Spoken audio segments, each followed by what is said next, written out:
उन्हाळ्यात येणाऱ्या उष्णतेमुळे मानेवरती खूप घाम येतो आणि जर केस आपले रिकामे असतील तर ते आणखीन चिपचिपीत होऊन जातं। हे मानेवरच्या घामापासून वाचण्यासाठी तुम्ही सुंदर अशी सोपी एक क्लचर वापरून जुडा किंवा अंबाडा हेअरस्टाईल नक्की करू शकता। ते कसं चला पाहूयात। नमस्कार, पुन्हा एकदा स्वाती स्टाईलमध्ये मनापासून स्वागत। आज बघूयात एका क्लचरने अगदी 1 ते 2 मिनिटांमध्ये होणारी हेअरस्टाईल। यासाठी समोरचे पूर्ण केस मी गोळा केलेले आहेत आणि पाठीमागे हाताने पकडलेले आहेत। आता समोर आपण कोणतेही व्हेरिएशन करत नाहीये कारण ही दररोजसाठी हेअरस्टाईल आहे। तुम्हाला हवा असेल तर तुम्ही पॉप सुद्धा करू शकता। मागच्या साईडला असे एका हाताने मी पूर्ण केस पकडले आणि दुसऱ्या हाताने ब्लॅक कलरच्या रबर बँडने एक पोनी बांधून घेतलेली आहे। पोनी बांधताना थोडीशी घट्ट बांधायची म्हणजे जेणेकरून आपण दिवसभरासाठी आपली हेअरस्टाईल लूज होणार नाही किंवा हलणार सुद्धा नाही। आता ही बांधलेली पोनी आहे ती वरच्या दिशेला घ्यायची म्हणजे केस आपले हे आपल्या माथ्यावरती घेऊन जायचं आणि त्यानंतर एक असा क्लचर वापरायचा आहे जो क्लचर तुमच्या केसांना घट्ट पकडून ठेवेल। अशा हिशोबाने तुमच्या पातळ किंवा दाट केसांच्या हिशोबाने तुम्ही क्लचर वापरा। त्यानंतर क्लचर लावल्यानंतर उलटी पोनी करून आपण क्लचर लावतो आणि क्लचर लावल्यानंतर जे उरलेले केस आहेत ते पुन्हा विरुद्ध दिशेने क्लचरला कव्हर करायचे आहेत। आता इथे बघा मी तुम्हाला व्हिडिओमध्ये अगदी स्पष्ट दाखवलेलं आहे। जे वरचे केस होते ते पुन्हा मी क्लचर वरती आणले आणि क्लचर माझा पूर्ण लपवून घेतला।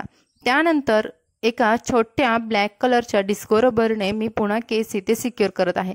हे केस सिक्युअर करण्याचं कारण म्हणजे जेव्हा आपण एक केस आतमध्ये रोल करणार आहोत तर तिथे आपण जेव्हा रबर बँड सिक्युअर करतो तर हे हालत नाही आणि दिवसभर तसेच राहतात।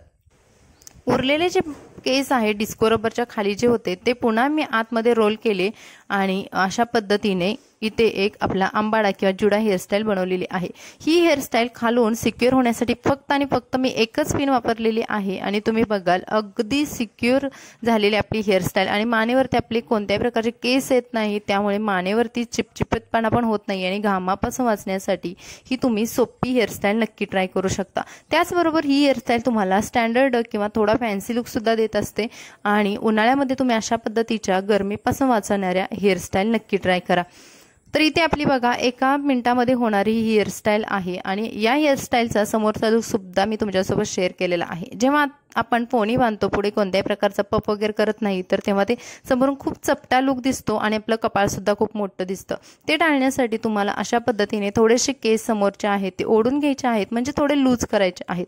मेसी बनमध्ये आपण करतो अगदी त्याच पद्धतीने आपल्याला समोरचे केस लूज करायचे आणि ही झालेली आहे आपली फायनल हेअरस्टाईल। व्हिडिओ आवडला तर लाईक करा, चॅनलला सबस्क्राईब करा। भेटून नवीन व्हिडिओमध्ये। Bye bye.